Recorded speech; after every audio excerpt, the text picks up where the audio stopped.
രാഹുൽ മാങ്കൂട്ടത്തിൽ MLA-ക്കെതിരായ പരാതിയിൽ അന്വേഷണ സംഘം അതിജീവിതയുടെ മൊഴിയെടുക്കുന്നു എന്നുള്ളതാണ് ഈ ഘട്ടത്തിലെ ഏറ്റവും പ്രധാനപ്പെട്ട വാർത്ത. തിരുവനന്തപുരം റൂറൽ SP-ക്കാണ് അന്വേഷണ ചുമതല. ഉടൻ FIR രജിസ്റ്റർ ചെയ്യും. അന്വേഷണത്തിന് പ്രത്യേക സംഘത്തെ രൂപീകരിക്കുവാനും തീരുമാനമായി.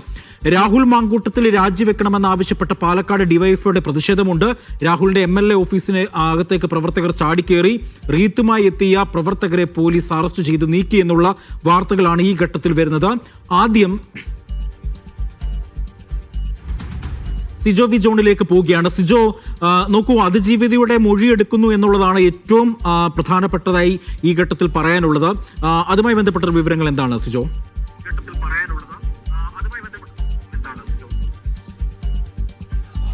ഇന്ന് വൈകിട്ട് 3:30 മുഖ്യമന്ത്രിയുടെ ഓഫീസിൽ നേരിട്ടെത്തി അതിജീവിത രാഹുൽ മാങ്കൂട്ടത്തിനെതിരായിട്ടുള്ള പരാതി നൽകുന്നത്. അതിനുശേഷം വളരെ വേഗത്തിൽ തന്നെ ഇതിന്റെ തുടർ നടപടികൾ പോലീസ് സ്വീകരിച്ചിട്ടുണ്ട്. മുഖ്യമന്ത്രിയുടെ ഓഫീസിൽ നിന്ന് ഈ കേസിന്റെ അന്വേഷണത്തിന്റെ മേൽനോട്ടം വഹിക്കുന്ന H. വെങ്കടേഷിന് ഈ പരാതി കൈമാറി. ആ പരാതി വിശദമായി ഈ സംഘം പരിശോധിച്ചു. അതിനുശേഷമാണ് ഈ അതിജീവിതയെ ഉടൻ തന്നെ വിളിച്ചു വരുത്തുകയും അതിനുശേഷം മൊഴി രേഖപ്പെടുത്താനുള്ള നടപടികളിലേക്ക് കടക്കുകയും ചെയ്തത്. ഇപ്പോൾ ഏകദേശം 1 മണിക്കൂറോളമായി മൊഴി രേഖപ്പെടുത്തുന്നത്. ഈ മൊഴി വിശദമായി അന്വേഷണ സംഘം ഇപ്പോൾ രേഖപ്പെടുത്തും. അതിനുശേഷം ഇന്ന് തന്നെ FIR രജിസ്റ്റർ ചെയ്യുമെന്നാണ് അറിയുന്നത്.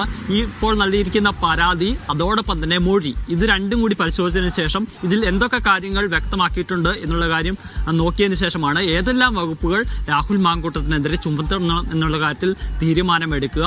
അതോടൊപ്പം തന്നെ നാളെ ഇതുമായി ബന്ധപ്പെട്ട് രഹസ്യമൊഴി കോടതിയിൽ രേഖപ്പെടുത്താനുള്ള 164 സ്റ്റേറ്റ്മെന്റ്, അതാണ് ഇതിൽ ഏറ്റവും നിർണായകമായ ഒരു കാര്യം, അതുകൂടി രേഖപ്പെടുത്താനുള്ള അപേക്ഷ കോടതിയിൽ സമർപ്പിക്കുകയും ചെയ്യും. എന്തായാലും രാഹുലിന് കുരുക്ക് മുറുകയാണ്.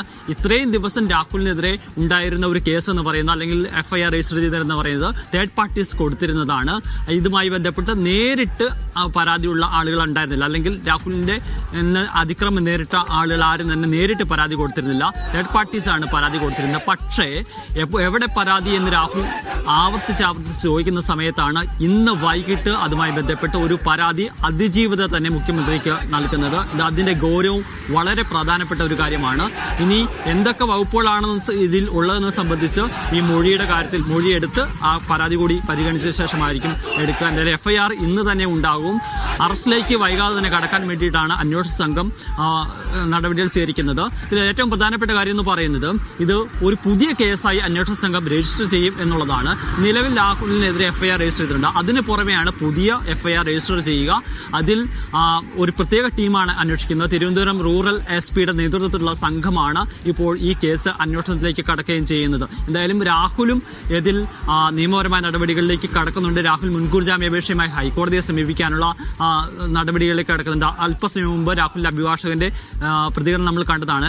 സ്വാഭാവികമായും ഇതിൽ പ്രശ്നമുള്ളതാണ് രാഹുലിന്റെ അഭിഭാഷകൻ ചോദിക്കുന്നത്. അത് അഭിഭാഷകൻ എന്നല്ല അദ്ദേഹത്തിന് ചോദിക്കാം, പക്ഷേ അത് പൊതുസമൂഹത്തിന് മുന്നിൽ ഏത് തരത്തിൽ ഏത് രീതിയിൽ ഇത് ചർച്ച ചെയ്യപ്പെടും എന്നുള്ള ഏറ്റവും പ്രധാനപ്പെട്ട കാര്യമാണ്.